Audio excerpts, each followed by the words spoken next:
to slap my ass and get me on the pitch again. Son? Get out there. Get a snap out of it. This young lady here, she made 200 grand farting in jars. I mean, yes, you would have been probably, a tall child mascot. And if it was with Dennis Wise, you would have been... I mean, I assume you would have... It's a valid point now. We were talking about the Lou Camp like 10 seconds ago. Now I've got golf clubs for arms.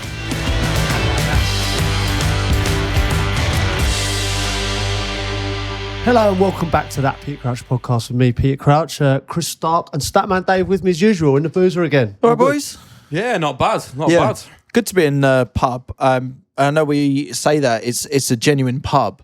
And the reason I say this is because I put up a picture on my Instagram of us recording the podcast. There were some nice messages in there. It's good to have everyone back, all that kind of thing. And people were surprised that it wasn't a set. Oh, there seemed to be really? some confusion, and they were like, "Oh, it's an actual shithole." Isn't that mad that people thought it was, because this is obviously filmed and this is just a set. Like, these are props. These are someone's designed this. Oh, okay. No. It's far smaller budget than that. We just rent a room upstairs in a pub that we like and frequent quite a bit. And speaking of fake, let's talk about your nose. My nose, yeah. I haven't had a nose job, but I have had some surgery on my nose. That's a nose job. Yeah, well, you can call it what you like. But yeah, I had polyps across my sinuses. And I think over the course of the podcast, you can see my voice has changed. Like, I'm a little bit nasally and a bit... I struggle to breathe quite a bit. So I had the operation. Nothing's changed. I still talk like I'm underwater. So it's not great at the moment, but I've been told in 10 days' time I'll be clean as a whistle and I'll be I won't be as nasally. Wow. And I'll be able to breathe a bit more and smell. My sense of smell's not been very, very good. What can you smell right now? Anything? Absolutely nothing, no. Serious? Yeah, no, and I haven't been for ages. I haven't been able to taste food. And it's been quite distressing. It's weird. I've never considered losing a nose, and there must be people listening right now that have had their... Is it their sphincter? What is it? No, that's the arse. Sphincter's in the stomach. You wouldn't want that removed. No, but they've had their... What is the... Sinuses. Sinuses, is it? Well, he's just mentioned polyps. No, polyps is basically like a bunch of grapes that get caught in your sinuses, and it's spread all the way across your sinuses. So my ears felt blocked. Even when my eyes were, wake up in the morning, they felt puffy and like there was no drainage, from my eyes, and obviously my nose. It felt like there was stuff in there that I needed to blow, and nothing would come out. How annoying would that be? That would be very, very annoying. Number one, you shouldn't be putting grapes up your nose, Crouchy. Yeah. Number two, did the surgeon offer you a different nose? To say, look, I'm going in there, going to do the behind the scenes. Do you want me to renovate the front? Well, no, in actual fact, I remember splattering my nose when I was playing quite a few times. I broke it a few times, but my actual original nose was pretty horrendous. And then I broke it and got it constructed a bit, and then it made it straighter. I'm quite happy with the nose now. My actual birth nose is not as nice as the nose that I was... Sorry, I've just been staring at your nose so long. I don't know if anyone's ever tried it, where you just stare at someone's nose for a period of time, and it does morph into a cock. It's weird. Does it? And everyone's got a different... Everyone's got a different nose. cock. Just stare at Dave's I saw nose. his straight away, Mine's taken a beating in my time. Yeah, it's quite bendy that way. I got an elbow and a fist into my nose playing rugby back-to-back weeks. Yeah. So it properly messed it up. I think I'm probably going to have to have one of your jobs at some point, Crouchy. One side has collapsed. So What would eventually you get, a reduction or what? Yeah, reduction, I think. Actually, I quite like my German nose, so I'd probably get it maybe more Germanic than it is right now. I don't know if that's possible. I think there's a bit of character in having a nose. Yours is a well-formed, I can't get over your nose, mate. I'm seeing you totally different now. I've always been... Yeah, because I do think you're a good-looking lad. I think I've always just looked at your whole face, and now as I'm talking to you, I can't see past the nose. But did you pick it out of a catalogue? No. There was nothing. They basically just ripped out. They didn't touch my nose. They just ripped out all the crap from my polyps and slight infection. It wasn't a pleasant experience. It's like a clonic for the nose. A bit like that, yeah, a bit like a clonic. Yeah. Have you ever had one of them? I haven't, no, but I think it'd be quite interesting. No, I haven't actually. No, have you? No. No, I You're a haven't. liar. I wouldn't. Why say, are you lying? I wouldn't say no. I wouldn't say there's massive benefits to it, isn't there? I've heard from people that have had it done that it does feel very. Well, that's what someone who's strange. had one would say. Yeah. My friend had one. My mate had one. I haven't had one done. No, I haven't. Do they do it at the same time as the nose? No, not at all. No, I wouldn't. I haven't had a nose job. Number one. And I haven't had a colonic. Number two. What a start! What a start! Yeah. And now you've said all that, we can get on with the podcast. Now there are a couple of other things I think we should just touch on anyway. Soccer AM. So it's not been confirmed that that's finishing, but of course there's a bit of talk about that. And it's a funny one really. I went on it not too long ago and had a great time on there. I was sort of quite sad to see it going, but also many of my memories from Soccer AM were from many years ago as well. Do you know what I mean? Yeah, what they did at the start, like making football like fun and accessible in the mornings when nothing was on, it was incredible. Like what they did, and some of the jokes that lasted the test of time. You know, the car park with some iconic moments. Yeah, some iconic sketches. You know, the dance offs, the soccerettes. There was so many bits that came out of it that were genius. Yeah. And you know, we should always remember those, I think. we should always remember the Soccerettes. We should. Great age. No, you can't say that, Crouchy. But I think what Crouchy means by that wasn't, he's not talking about the Soccerettes themselves. Yeah, right, he's just talking about the era of Soccer AM in the 90s. Yeah, it was a great age. It was a good...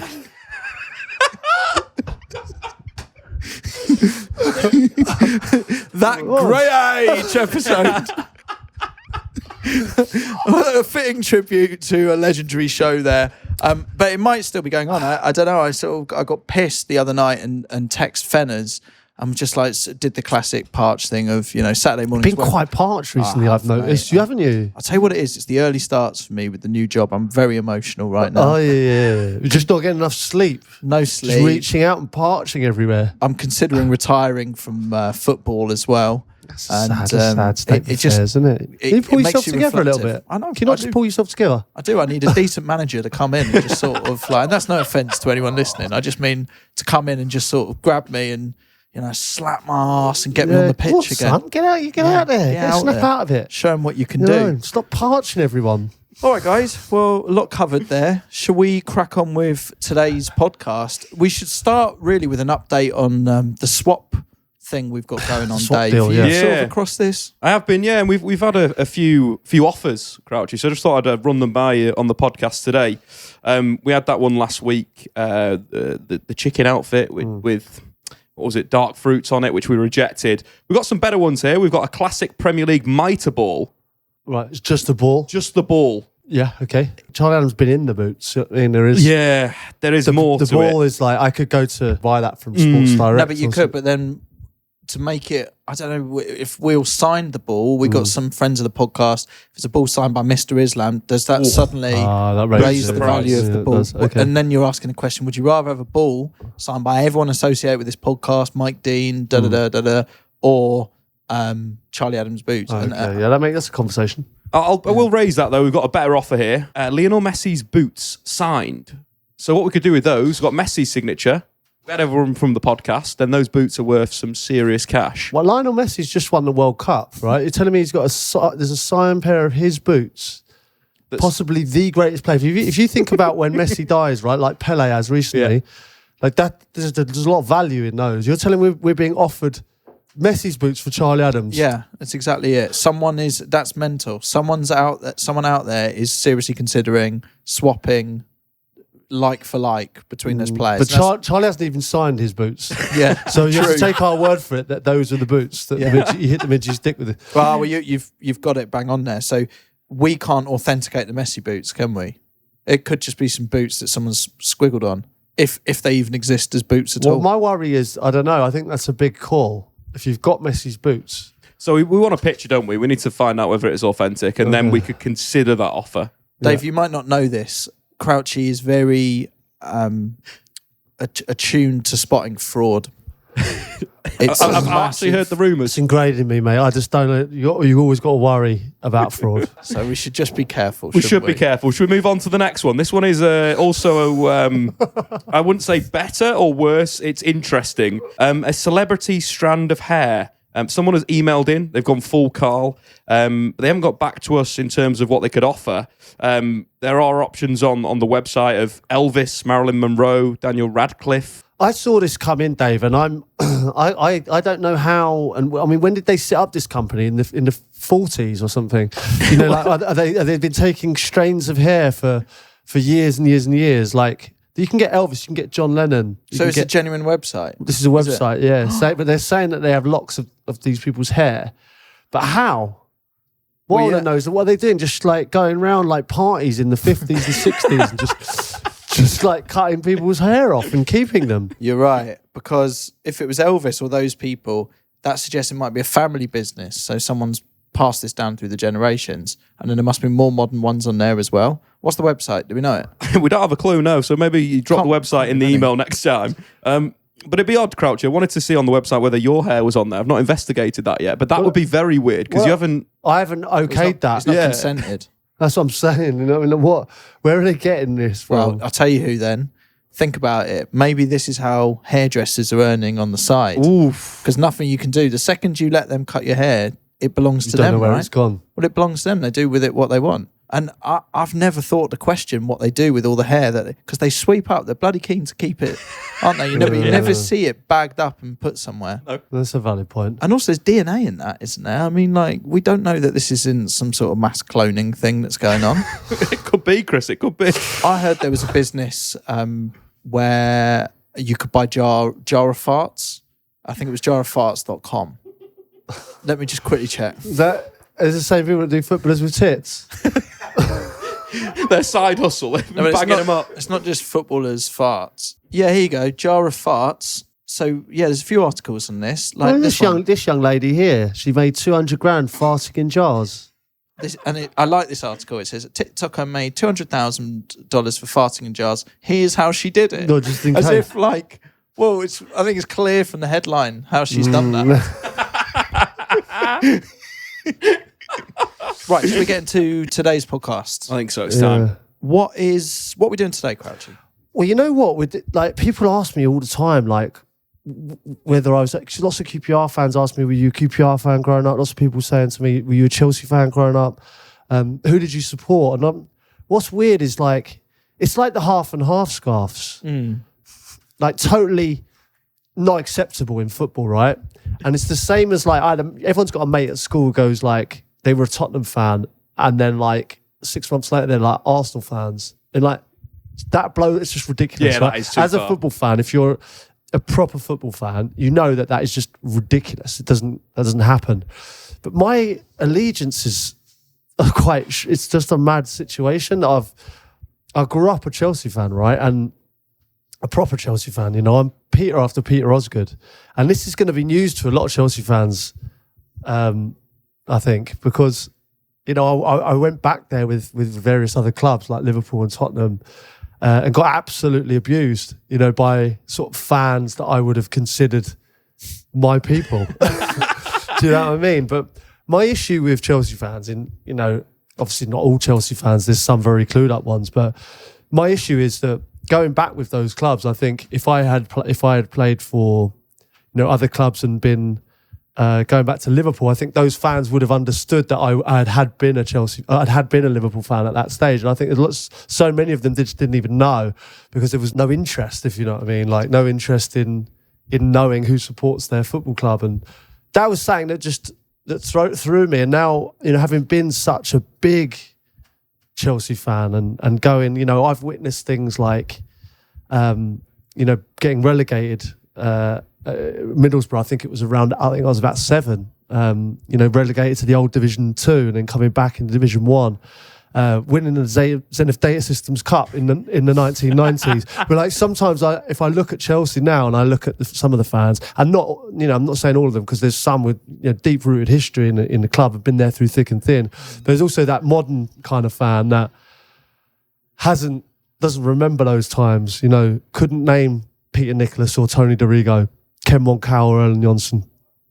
You know, they're part of the new kind of Chelsea, if you know what I mean. And that upsets me, you know, considering that I was, you know, so sort of diehard, and I was a ball boy there. You know, we can go through it, you know, as we will on the pod more deeply. And then, you know, to come out of that and then play for other clubs, obviously big rivals, which I understand, going back there and being probably abused more than any other place I've played, which felt really, really strange for me and my family. Obviously, my dad, who was Chelsea from the 70s. So let's start from the start. Obviously, you have allegiance with your family. You support the same team. So it's your dad that brought you into Chelsea. Yeah, so his dad was Chelsea fan.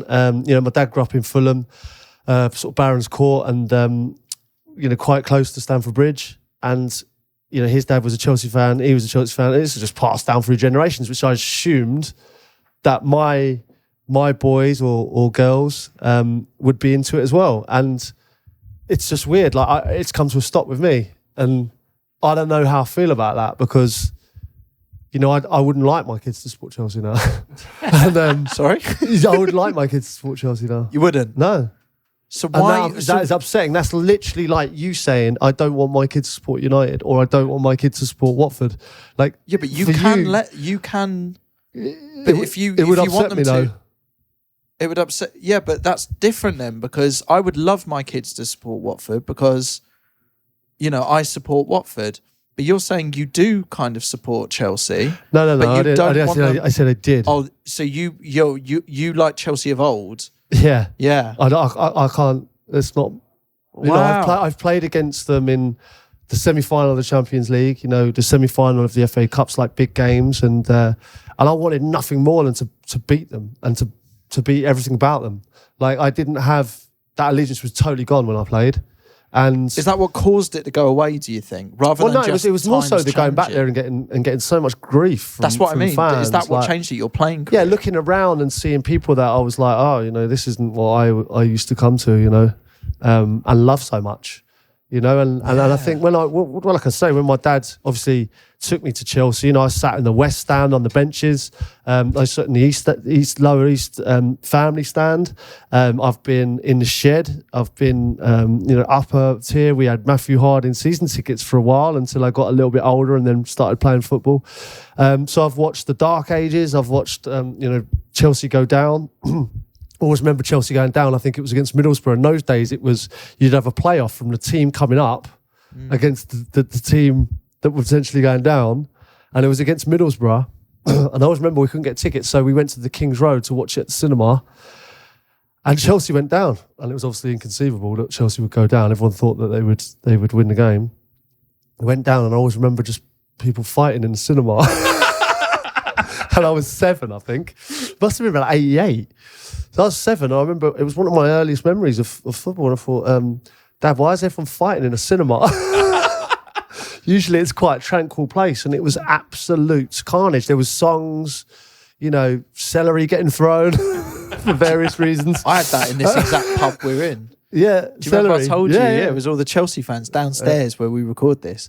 They were all downstairs on that FA Cup match I was going to. I took my father-in-law, thought we'd come here for a pint before. I tried to cross the road. They're all just lobbing celery at me. But then I'm definitely not a Chelsea fan. Like, I guess what's caused this is that you never publicly expressed, as far as I know, this sort of love for Chelsea at some point in your life. And you were also playing for teams that were London teams that were rivals. Yeah, right? so I started at QPR, and QPR, you know, have a hatred of Chelsea. So certainly in those early days, everyone knew that I supported Chelsea. But then I went to QPR, and it was like, wow, listen, you know, I'm not going to shout it from the rooftops that I was a big Chelsea fan.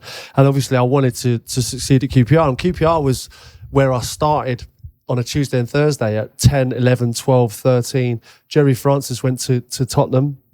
I went with him and never made my debut there. Signed my first professional contract there. Then went back to QPR. So QPR's got a big part, you know, in my career. You know, it was a huge part. And I used to actually, if I didn't get tickets for Chelsea, we used to pay a £5 to sit in the lower paddock to watch QPR.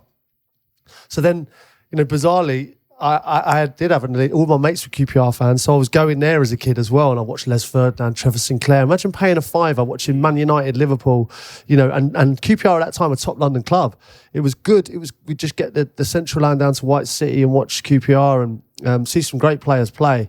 But obviously, I'd always say that I was a Chelsea fan, but QPR then, and that was sort of where that got muddied a little bit, was because I had a big association with QPR, and I would say I have more of an association to QPR than I do Chelsea now, and that's down to the fact that it's quite sad to say, but imagine my dad being such a huge Chelsea fan, Chelsea pitch owner, put money into the club when Ken Bates and took it over, and Matthew Harding, and those sort of historic days, and then going back there with Liverpool in those fierce derbies or Tottenham in those big games, and getting absolutely abused, and it felt like I was sort of like almost singled out, like for quite a bit. So for my dad sitting in the stand, being amongst those kind of people all his life, it is difficult for us as a family to take. I guess two questions on that. Did it change your dad in terms of,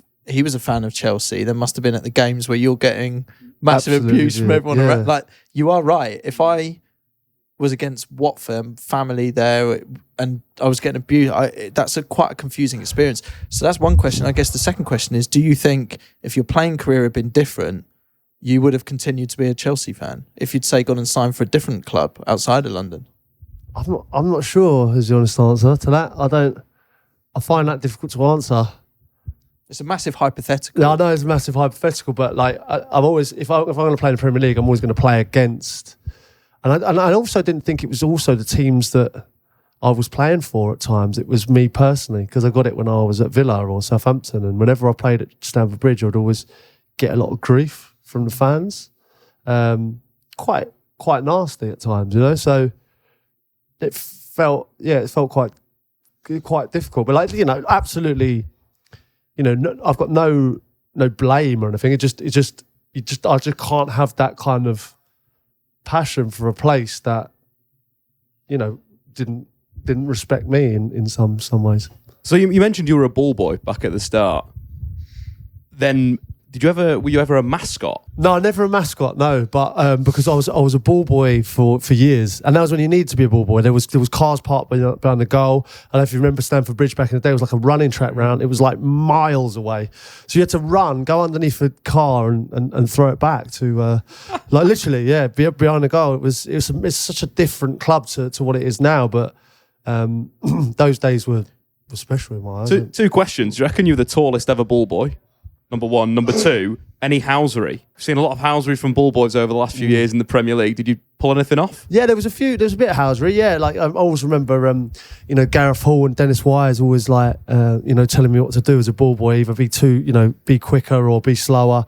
I always remember Dennis Wise, like I was all going in goal, and Dennis Wise, clipping a few free kicks. We'd all try and save them in goal and then ping them back to him. And like, to be on a Premier League pitch as a young lad like that was special. Yeah, that's mad. Do you think with Chelsea, do you ever feel sad that you never played for them then? No, not at all now. That's the thing. Like I love the clubs that I played for, and I don't have any. Like I remember, I went to training once for Chelsea at Battersea, and my dad was like, they were just getting a lot of players in at that time, and it was like a lot of players were getting released, and my dad thought it would like hurt me if I got released a bit more than it would any other club. You know what I mean? So in a weird way, it was like, let's keep him away from that. And then I never really got round to playing there. But then I was like, as soon as I broke into the QPR setup, or I never it became very apparent very quickly that I didn't want to be associated to Chelsea. Really, I never knew this. It's crazy. I never knew this about you. Going back to what you were saying about mascots, Dave. I mean, yes, you would have been probably a tall child mascot, and if it was with Dennis Wise, you would have been. I mean, I assume you would have. It's a valid point. Now you would be holding his hand. I know. That's a valid point, and I love those. They're one of my favourite subsections of the internet. Is occasionally lower league clubs let adults be the mascot for stag do's, and you see the poor player, they're all just kids, and then in a full kit this fella on his stag do has to go along with it, hold the hands with the player, Awesome. warm up with the other kids, there for the photo, that kind of thing. It's good. It's a great look, isn't it? It's good. Okay, so you were talking about half and half scarves. You're kind of different fractions then, by the sound of it. You're a quarter and a quarter and a quarter and a quarter. If we're going that way, This is the problem. This is like almost like a bit of therapy for me. This, because I don't know where I am anymore. No, okay. Like I'm a footballing nomad, if you like. No, you're up for grabs. Then I would say maybe by the end of this podcast we can work out what that team is. Well, the thing is, like, I would love to take my kids to a team that I played for, right? And I'd say that probably the closest like team like is probably QPR. But then I'd love them to experience Anfield and like me go to Liverpool and say, your dad played here, you know, like that would be special for me to do that. And like the history and the size and the way they treated me, obviously, and the way I'm treated when I go back now, that would be special as well. Well, should we take each team in their own and try and maybe work out the arguments for and against? Because I think that would be it'd be quite nice to get closer to an answer for you by the end of this. So Chelsea, it doesn't feel like that's something that you're going to revisit. You were a fan of Chelsea. I think it's going to be hard for them to win you over. You know, Jamie Carragher did the same thing, obviously being an Everton fan and then being so passionate about Liverpool. I don't know. I think it's a topic that doesn't get discussed much by players because it's hard if you're a fan of a certain club to then go in and be loved by the team you're working for. I think we all concentrate on these brilliant reveals, right? And Santi Cazorla with the smoke Magician, and the magic and all that. Really, we're missing the main point of them, which is they should be holding a scarf, committing to the club, but they should hold another scarf declaring it should be half and half. Turn it over. And who does he actually support? And when you sign, like for Barcelona, and you just flip over and it's like, Real Madrid! I think there needs to be a bit of honesty because I'm finding out that we've been doing this podcast a long time now. I'm only finding out that you support, like, I'm sure I didn't know that you supported Chelsea at any point. Something that I kept buried away. That's the problem. That's why I thought doing this podcast might be That's a great therapy idea. to come out and actually say, I had a rabbit called Kerry Dixon. I'm Peter. I am Peter after Peter Osgood. Okay. You know, I think I can probably name the Zenith Data System Cup 1990 winning team. I could name a lot of players that a lot of current Chelsea fans couldn't name. I would like to see the footballer reveals reformed to a certain extent then, because it would be good to understand honestly who a player supports when you sign them. It's actually quite an important fact that seems to get omitted. Yeah. Because you do want to know where their allegiances lie. Because we're talking about allegiances here, and really what we're talking about is who you're a fan of, Peter. Do you see what I mean? Like, you can be loyal to a few different teams because you played for them. Yeah. We're talking about really in your heart of hearts, if someone pressured you into supporting a team, who is that team that you really support? But this is my issue. Like when you sign, it's like when you're in it, you're in it. Like when you sign for Capital, right? You can't say you've been a Capital fan your entire life. You might be, I don't know. But I'm asking you a question here that's putting you in a situation that you're not comfortable answering. Well, But you might listen to Capital all your life. I don't know. But it's an allegiance. Like you might have been a Heart fan, a Virgin fan. Yeah, to be fair, I flipped between a few different clubs. Yeah. And it's like what I'm saying is, when you're in a job like this, like Conor Cody now is a well-known Liverpool fan now playing for Everton.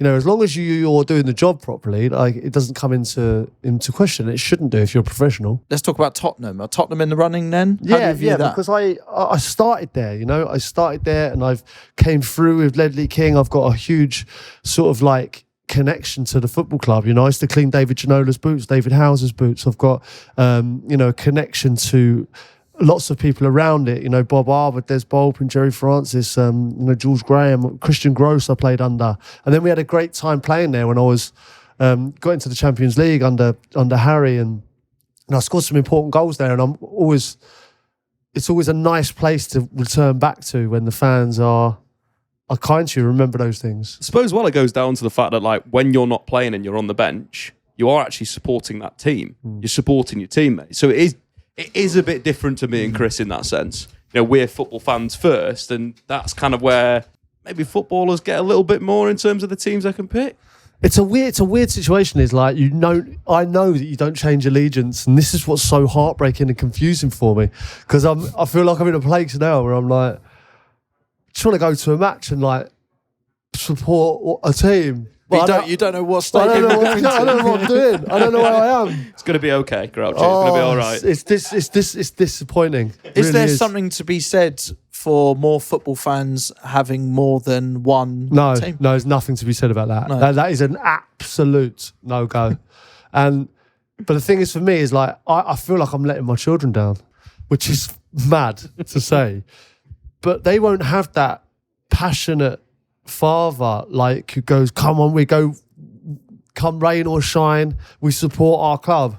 Like that, for me and my dad, that was an amazing bonding tool, you know, to have. It was like, right, our love of a football club, just keep, you know, we go no matter what, and it's your day out with your dad. Like, and if I don't sort of have that, and I'll be so disappointed if they're one of those kids that goes with a different shirt, different London club to like yeah, but school. they won't necessarily do that. They might have to go down the route of, I support this club because my dad played for them. Yeah, which is, I'll be really proud of that. Yeah, you know, but they have to obviously stick to that one club, and I suppose whatever club that they find their allegiance to, then I'll push hard on that as well, you know, and hopefully it's the same one, we can all go together. Yeah. What about doing a Deadpool?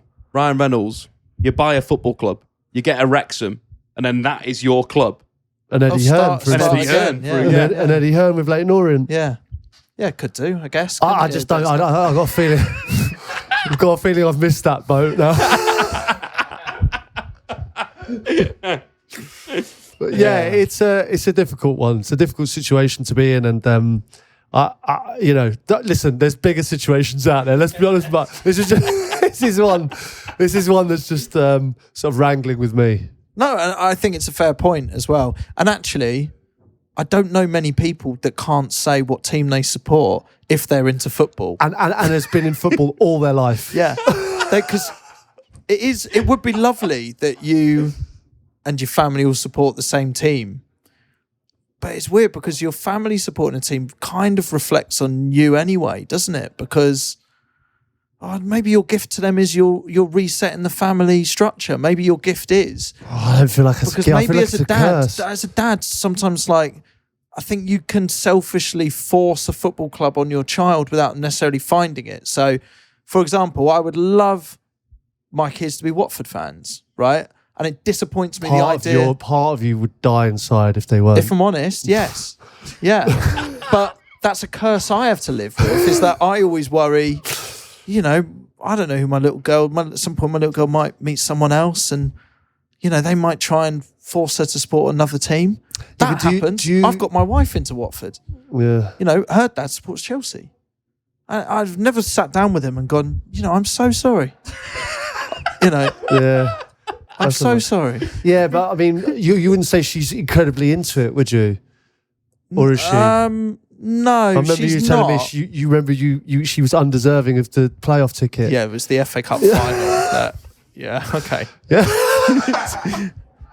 I think it's fair, actually, from Crouchy, Dave. What happened is, when Watford were in the FA Cup final, I got offered tickets for, it's really wanky, the Royal Box. Not in the final, Chris. And I was in mixed minds with it, because when you've gone to all the other games, like with your best mate in you know, with everyone else, that's kind of how I wanted to see the final. But also, when in my life am I ever going to get offered those types of tickets? He wanted to go with his mates, but he sat next to John instead. Look, I think you have to make your calls, and Chris, if you'd sat with the fans, could Watford have won that game? Do you feel any personal responsibility? I'm not taking any responsibility. But Dave, what I will say is I got offered 2 tickets for this, right? Yep. And obviously my brain was like, look, I'm never going to get this chance again, so I've got to do it. It's Wembley, I can't say no to it. It was almost like the fact you've been offered it is an amazing thing, but it's also you're slightly like, now that's an option in play, I've got to say yes. Doesn't feel right going to the final in a suit, but I went in a suit and did it, and ultimately we got thumped by Man City. Now here's the dilemma. It's a Spice Boy situation, isn't it? Here's the dilemma. Chris Hill in his suit. Here's the dilemma. The second ticket I wanted to give to my best mate Dougsie. He's been there to so many Watford games with me. He deserved to have that option. All of a sudden, she's not been to one game in the run-up to it. She's collected no away tickets, no vouchers, anything. She pipes up and I was like, my heart sank. I didn't plan the conversation properly. I didn't think about how best to attack it. I should have never said that there was 2 tickets. And she was like, yeah, that'd be amazing. Like, what do you mean? Like, will Prince William be there? Oh, so I couldn't care less. Couldn't care less. It's the, Did Dougsie get a ticket? So I ended up not watching the final with Watford because I was there with I did watch it, but I was with my missus next to me, who all of a sudden's become a Watford fan. You need to have attended at least one run-up match if you're at the final. And I think that counts for the whole stadium. 100%. This is the problem with modern football. You look at the recent League Cup final, same thing happens. Where you go away to Barcelona, you go to Leeds away, you do all this stuff, and like you look for a final ticket, no. And these people that have been to one game the last 5 years turn up. And I agree, it's something that needs to go. And I think you're an absolute shithouse if you go to a final, you've not been to any of the games in the run-up. That was You're wife calling his housery. missus a shithouse. She was a shithouse. She was a shithouse though, wasn't she? That was wife housery. Yeah, Because- top wife housery. Oh, Really, no. the only way that situation would have been resolved is by my wife saying, you should take him. Yeah. You I haven't should been take to it. him. I haven't done I've the not been to vouchers. enough games. If she said to you, I got no vouchers. I'm not a member. I haven't been to any of the games this year. Yeah. If she said that, I'd be very surprised. But I knew the second I said it, and I should have planned it, but Bad I knew the shout. second I said it, I'd done completely the wrong thing. And don't get me wrong, if one of her friends hears this and grasses me up or something or plays her a clip, I had a lovely time with my missus at the FA Cup final. But I'm just saying, That's top part, it was brilliant. Grasses me up. It was a lovely day. It really was. And, special memories and all of that. But I will say in the run-up to it, I expected to see Watford in the FA Cup final with my best mate, Dougsie. Yeah. You're saying about maybe apologising to your father-in-law. That's something that I've never really thought about. Like, maybe the listeners can get in touch with us as well. Like, if your husband, if you're a diehard, fan of a certain team, like, and then your husband supports a different team, like, where do you go with your kids? Where do you see their allegiance? Do you let them fall into something, or do you, like, for me, I don't, I'm not a fan of this. And obviously we want our children, we nurture them and let them make their own decisions. But in football, I don't think that we should. I feel like it should be thrust upon you. Yeah, I agree. I honestly feel that way. I feel like it should be forced upon you that you're born into a Man United family or you're born into a Watford family. And unfortunately, that is the nature of how you've been born. You've been born into it and you're now going to endure it or enjoy the rewards for it. I would genuinely have to give the board ultimatum with that. I think that's something that's fixed in stone. Manchester United or have to go our separate ways. Yeah, it feels like that. It's like it's your team or a different sport. Yeah. Okay, but are you talking about, so in the situation of, say, my wife, so bringing it back to her again, my father-in-law, big Chelsea fan, my wife sort of likes football, but, that's fine. Middle of the grade. So is kind of open territory there for the taking. I've come in as a Watford fan, right? Now, there should be a natural expectation. You're saying by your law, this would stop this situation of people like me coming in and turning a yellow. Yeah, so this is something that I've seen many, many times. And I think, like, for instance, Abby, right? No interest in football whatsoever, right? I don't know how much your missus likes football, but I'd say it's, Abby's... I think a bit more than Abby. Yeah. Well, Abby's got no interest whatsoever. Yeah. But she would class herself a Liverpool fan because her dad is a Liverpool fan. So no matter who I support, even if I come in the staunchest, she'll come with me and entertain me, but she'd always have to say it. And I'd respect the fact that she'd be a Liverpool fan because of her dad. Yeah. Because I respect her dad's opinion and that's his team and that's down the bloodline. Fine. It's like changing their surname. I genuinely feel like it's like that. I know she takes my surname, but she'll always be A Clancy. Get it? But let's say, regardless of whether she's a football fan or not, let's say for the sake of argument, she's a massive football fan. She comes in this, been Liverpool from birth, and you've come in. We're gonna have to pick a team for this to work, right? So let's go QPR. What then is your children gonna be by your law? Does it always? Are we going like the Royals, where it's male line of kind of is that? How would you like this? It's 2023 now. I don't think we can do that. I'm going to be boring, guys. It's got to be the stats. You've got to be how many games have you been to in your lifetime? You top them up. And whoever's got the most, that's where the allegiances have to go. So the dominant parent in a footballing sense, gets to decide. That's what that's fair. Yeah, I think you can always see who is the more staunch supporter, and the more staunch you are, the right you have. It would be a fantastic law to bring into play to stop this horrendous feeling that you have that, you know, at some point I do have to consider the fact that, you know, my daughter will meet someone and God forbid, like they're a Luton fan and actually on a personal level, I have nothing. I don't actually care about the derby or rivalry. Like it's a weird one. I don't see it the same way a lot of people do, I think. But I can't guarantee that the Luton fan won't be just doing this as a one-up on me. Do you see what I mean? And it's a disrespectful situation. Yeah, almost asserting his authority. I mean, you've got to worry about Chelsea fans now. Yeah. But they've abused me all my life anyway. I've got nothing from them. Well, if you need your family allegiances settled once and for all, please get in touch. We'll discuss that as three board members at that Peter Crouchy podcast, and we'll give you a final decision. Obviously, whether you go with that is up to you, but we'll give our opinion and give a team for you. So get in touch. Right, Crouch, you're giving it biggie, pretending you're a Chelsea fan. You mentioned the Zenith Data Systems Cup. It's a cup no one remembers, but I remember it was very close to my heart because the only thing Chelsea won. I don't think I know anything about this. It was known as the Full Members Cup. Yeah. It stopped at some point. Let's have a look at when it stopped. It stopped in 1992. Sad day that was. Real sad day. But Chelsea are one of the most successful clubs. Well, that's why I know about with the Data Zenith. So that 1990 final, you just giving it biggie so you can name the starting 11. I don't know if I can name them all, but I can name a good few, I reckon. And I reckon there's lots of Chelsea fans out there that couldn't. Okay, right. We'll start in goal. Yeah, Dave Besant. Yep. Right back. Gareth Hall. Left back. Tony Dorigo. Centre half. Erling Jonsson. And Ken Cow. Into central midfield.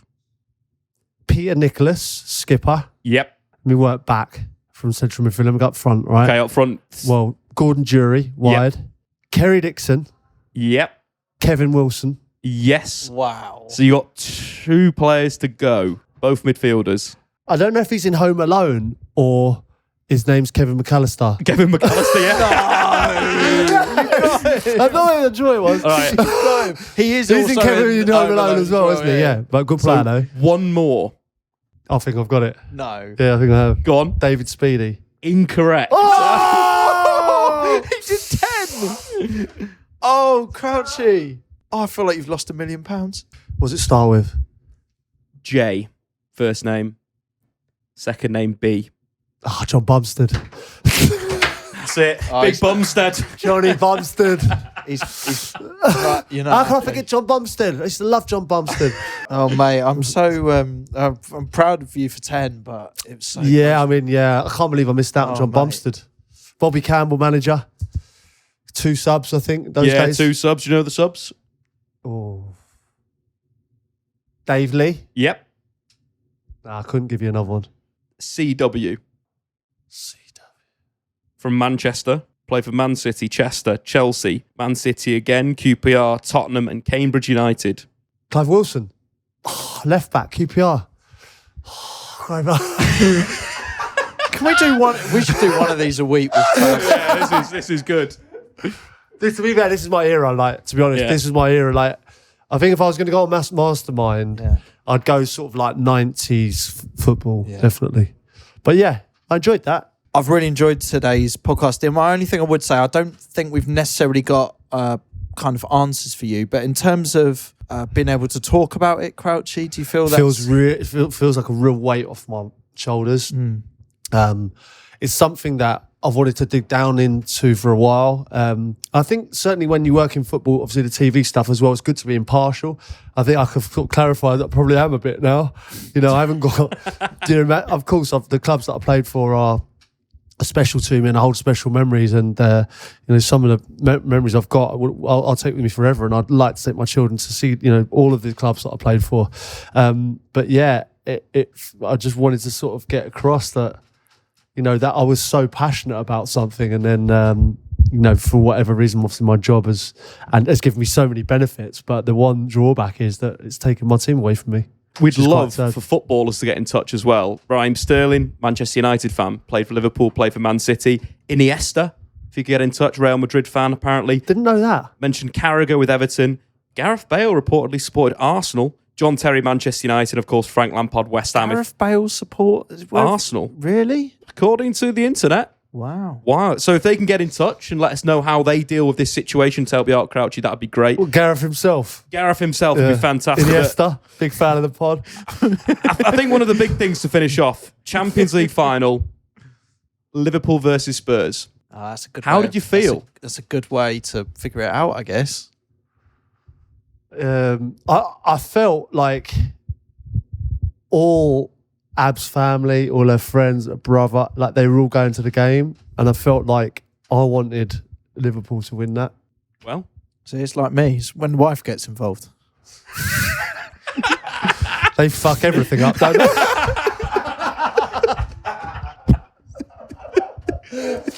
As always, keep the messages coming into the podcast. We always get some crackers. Feel free to slide into the DMs, or you can email us, peter.crouch@acast.com.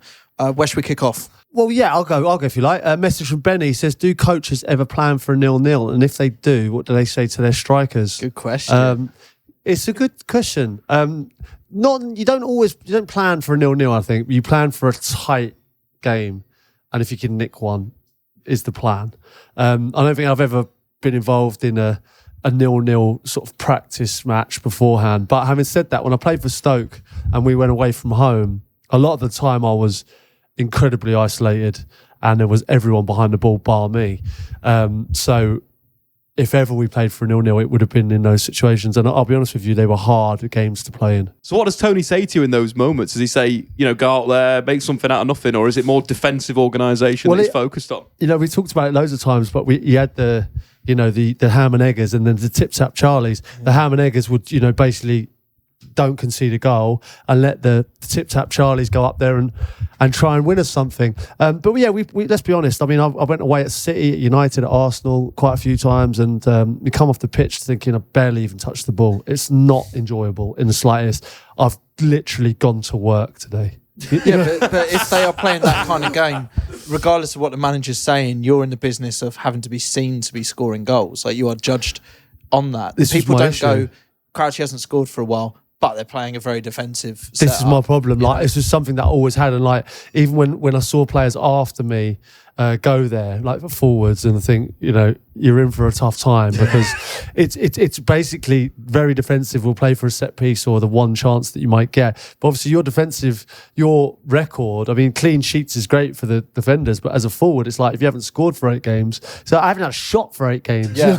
Exactly, and that just looks bad. The thing is, if you might be doing the manager's plan right there, and actually the results might be right from it, but they're not going, Crouchy's gone 6 games without scoring, but he's got 6 clean sheets as well. This is a genuine thing, though. It's a genuine thing. Like sometimes when I was playing there, and there were times where I think we went away at Man City. I think we won when Mamdouh ran the length of the pitch and scored. We won 1-0 away at the Etihad, and I came off thinking like, how? You know, like, how has that happened? You know, because we've just been battered, bombarded, but we've been so resilient for the whole game, and then we just nicked that one goal. And so to answer Benny's question, I don't think we've ever played for a 0-0, but I've been played in many situations where it's backs to the walls and all hands to the pump. It's good that it's like reframing it. Benny's gone with a very negative 0-0 and you're saying, oh, it's just a tight game. It's the same thing. Okay, slightly different to what Benny's saying here. Has a manager ever brought you on with like 5 minutes left to go, but has kind of given you the instruction that If you get the ball, you just take it into the corner. Well, how many people can sit here and say they won in the Nou Camp with one of the best Barcelona teams? And I appeared. I came on for 30 seconds. Yeah. Steve Finnan threw a throw-in into me. I chest controlled it, dived on the floor as Puyol. I felt some contact behind me from Puyol, got a free kick, and we won the game. We might not have won that game unless I'd have done that bit of Hauser in the corner. It was beautiful attacking play. Yeah, I think it's spot on. The stats will back that up, Crouchy. We've won a foul. The game's gone. It's over. Yeah, you all played your part that game, didn't you? That was my role for the day. Good. John Olorisa scored. Bellamy scored. I'm laughing, mate, but it's still fucking awesome. Let's be honest. Well, yeah, it was an amazing result. Talking about amazing results, Gaz has come in with a big question. Would you rather have golf clubs for arms or footballs for feet, Crouchy? Moving on swiftly. We were talking about the Nou Camp like 10 seconds ago. Now I've got golf clubs for arms. It's fast paced, this pod, isn't it? I think that's an easy question, by the way. Do you? Yeah, I do. It's golf clubs for arms. It's golf clubs for arms. You see, I would go footballs for feet. What? Because you think, right, if you've got arms that are golf clubs, your two most important limbs are gone. Right, you can't pick things up. But but surely your feet are probably more important than your hands. If you've got footballs for feet, surely you could still bounce around. Whereas you can't pick anything up with your golf clubs.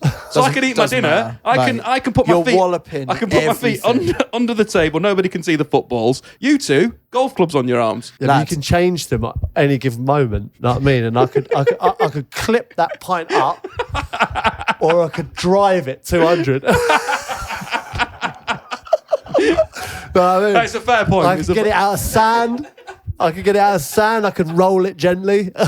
There's massive downsides to both, but there's more positives with golf clubs for arms, isn't there? Being real, must be. Other than bouncing around, really, on the footballs. But you can't bounce that high on footballs. Also, you got to have tremendous balance. Are they connected? Stuck together. Yeah. You know what I mean? Yeah, Gaz, it's golf clubs, I think. Golf clubs for arms. Yeah, Dave's comfortable. I'm the other way around. Yeah, he's committed. Yeah, be interesting though. We got a message from Tim. Yeah, Tim says, I saw a good nickname on an Australian podcast. I was a sucker for nicknames on this pod. A lad was called Sensorlight at work because he only works when someone walks past him. Nice. Very good. Very good. Yeah, look, keep the emails coming in. We love them on this podcast. And anything you want to ask Crouchy could be serious questions about football as well. Or it can be, golf clubs for arms or footballs for feet. Anything goes, really. I like getting down to the, into the deep stuff quite a lot as well. But golf clubs for arms is just as good. And it has been deep today. I'm going to come away from this podcast worrying about the future of my daughter, and I'm not that excited about my wife hearing any of this. No. But we move. Yeah, well, she won't listen. And also, I worry for my children. I really do. They haven't got that, behind them. But we all worry about the children, don't we? The bonds us all. The life that we're bringing them into. Chumbawamba, everyone.